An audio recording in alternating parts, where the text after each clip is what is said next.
Bonjour et bienvenue dans cette nouvelle vidéo de Blog Tennis Concept. Je suis particulièrement heureux de vous retrouver, surtout que j'arbore, vous voyez, un magnifique polo Blog Tennis Concept. Voilà, avec le logo là, et puis admirez la finition. Voilà, c'est un fan qui m'a fait ça, qui m'a envoyé ça. Bon, je trouvais ça très sympa, donc je vais vous présenter cette vidéo avec. Aujourd'hui, ce que je vais vous présenter, c'est le rôle du bassin dans les coups de tennis, notamment au niveau de la puissance et de la précision des coups, du contrôle. Alors tout est venu en fait de la part d'un courrier d'un lecteur, Joël, qui avait perdu ses sensations en jouant au tennis. Alors, bonjour, je joue au tennis depuis l'âge de 6 ans et j'ai 30 ans aujourd'hui. Il y a 2 ans, j'ai voulu faire des changements techniques, entre parenthèses, améliorer la rotation du bassin pour gagner en contrôle / puissance. Sous-entendu, bonne chose.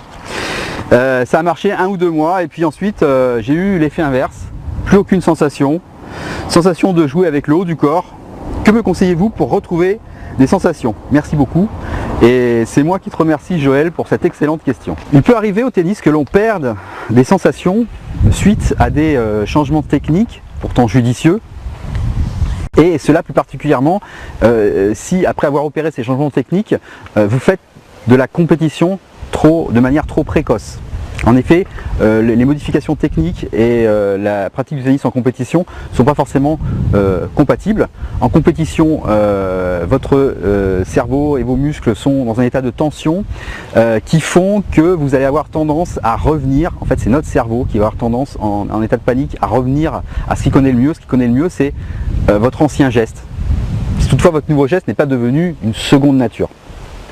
Donc, moi ce que je vous conseillerais, c'est bien évidemment pas d'éviter de faire des modifications techniques, ça je vous encourage très fortement à le faire, mais à ne pas disputer de compétition ou à éviter le plus possible tant que ce nouveau geste, vous ne l'avez pas parfaitement intégré, que votre corps ne l'a pas parfaitement intégré, que ce geste n'est pas devenu une seconde nature pour vous. L'action du bassin au tennis est d'abord une question de puissance. Il y a rotation du bassin dans tous les coups du tennis et on voit ça plus particulièrement pour le coup droit, le revers et le service. Mon avant-dernier entraîneur était un ancien décathlonien de haut niveau. Je tiens de lui cette évidence. Observez un lanceur de poids ou un lanceur de disque. Ça c'est le poids, ça c'est le disque, voilà, hop. Imaginez-vous un instant le lanceur ne pas tourner sur lui-même, ne pas utiliser ses jambes, ne pas plier ses genoux pour lancer son poids. Non, bien sûr. La rotation du bassin est donc un facteur essentiel dans la puissance du coup de tennis. L'action du bassin favorise le bon contrôle du coup. Alors, bien sûr, dans le cas d'un coup droit, la rotation du bassin va être moins importante que pour un lancer de disque. La rotation va être plus ou moins accentuée, quelquefois même elle va être très légère, pourtant elle va y être forcément, puisque dans le cas d'un coup droit joué en appui en ligne, le premier coup droit qu'on apprend dans les écoles de tennis, le coup droit avec lequel on débute dans l'apprentissage du coup droit, on démarre de profil et on termine de face. Il y a donc rotation du bassin. Vous avez sûrement entendu ce conseil quand vous avez débuté le tennis, quand vous avez pris vos premiers cours, on vous a dit attention, prépare bien de profil. Pourquoi? Parce qu'un débutant, une personne qui n'a jamais joué au tennis de sa vie, se met de face et va jouer ses coups de face. Voilà, hop. Alors personnellement, à ce très bon conseil qui est de préparer de profil, j'ajouterai mon conseil personnel qui est ne reste pas de profil quand tu frappes. Parce que rester de profil, c'est bloquer donc le mouvement du bassin et tous les mouvements qui vont concourir à la précision du coup. Et notamment, tout ce qui est accompagnement, ce moment tout particulier où on va guider la balle vers sa cible. Donc, la rotation du bassin permet d'améliorer la précision de vos coups. Faites attention à ne pas mettre, petite remarque, vos pieds en barrage quand vous jouez un coup droit. Car si vous mettez vos pieds en barrage, perpendiculairement, vous bloquez la rotation du bassin et vous bloquez le retour du bassin.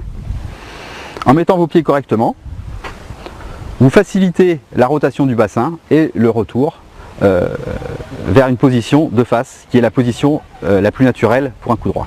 Au service, si on observe la position des pieds au départ et la position des pieds à l'arrivée, on s'aperçoit bien qu'il y a eu rotation du bassin. Voilà, moi j'assimile un service un petit peu à un lancer de javelot. Biomécaniquement parlant, la rotation des épaules ne va pas forcément de pair avec la rotation du bassin, puisque quand le bassin est bloqué, notre corps nous offre encore un degré de liberté pour pouvoir opérer une rotation supplémentaire au niveau des épaules.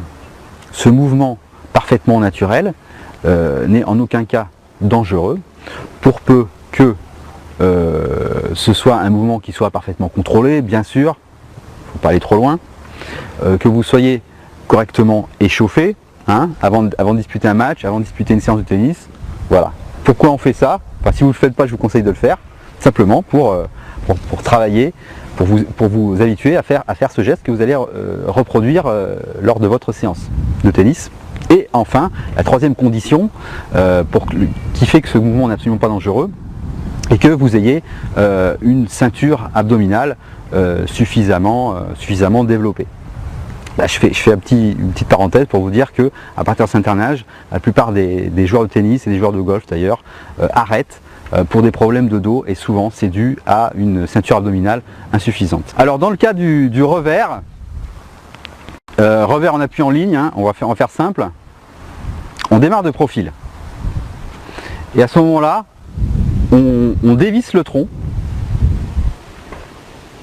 pour prendre de l'élan, et on visse la tête pour pouvoir viser par-dessus son épaule. Vous voyez, il y a une double torsion, et pourtant c'est naturel. Ça, c'est pour ça que il faut toujours s'échauffer. Voilà, vous faites ça avant un match, puis vous faites ça aussi, parce que vous allez faire les deux mouvements en fait quand vous allez faire des revers. Donc là, vous tournez le cou dans l'autre sens, et voilà, vous accompagnez. Et c'est pareil à une main et à deux mains. Alors pour l'analogie avec un lancer, pour un revers, j'ai pas trouvé de lancer d'athlétisme qui correspondait à ça. Alors pour le revers à une main, j'ai pensé au lanceur de frisbee, voilà, qui lance son frisbee. Et pour le joueur à deux mains, j'ai pensé au bûcheron qui coupe un arbre, ou alors au joueur de hockey qui va faire un tir. Alors pour le coup droit en appui ouvert, ça se rapproche un petit peu du revers, avec un démarrage de face, ou de 3/4 face. On visse les épaules, le bassin et les épaules, et on dévisse, on revient de face, en poussant avec la jambe. Une des raisons pour laquelle le coup droit en appui ouvert est tellement utilisé, et qu'il est presque aussi puissant que le coup droit en appui en ligne, malgré un transfert beaucoup moins vers l'avant, et que la rotation du tronc est très accentuée, et qu'elle fait intervenir les muscles transverses. Les muscles transverses, ce sont les muscles qui nous permettent de partir et de revenir, de visser et de dévisser. Ce sont les muscles qui sont parmi les plus puissants du corps humain. Pour conclure, et pour en revenir au courrier de Joël, qui avait la sensation de ne jouer qu'avec le haut du corps, qu'avec le bras, pour moi, c'est une mauvaise sensation. En effet, une bonne sensation, c'est une sensation que vous avez quand vous frappez vos coups, et que vous avez la sensation que tout le corps participe, plus particulièrement les jambes et le bassin. Voilà, ce sera tout pour aujourd'hui, et je vous dis à très bientôt pour une nouvelle vidéo de Block Tennis Concept.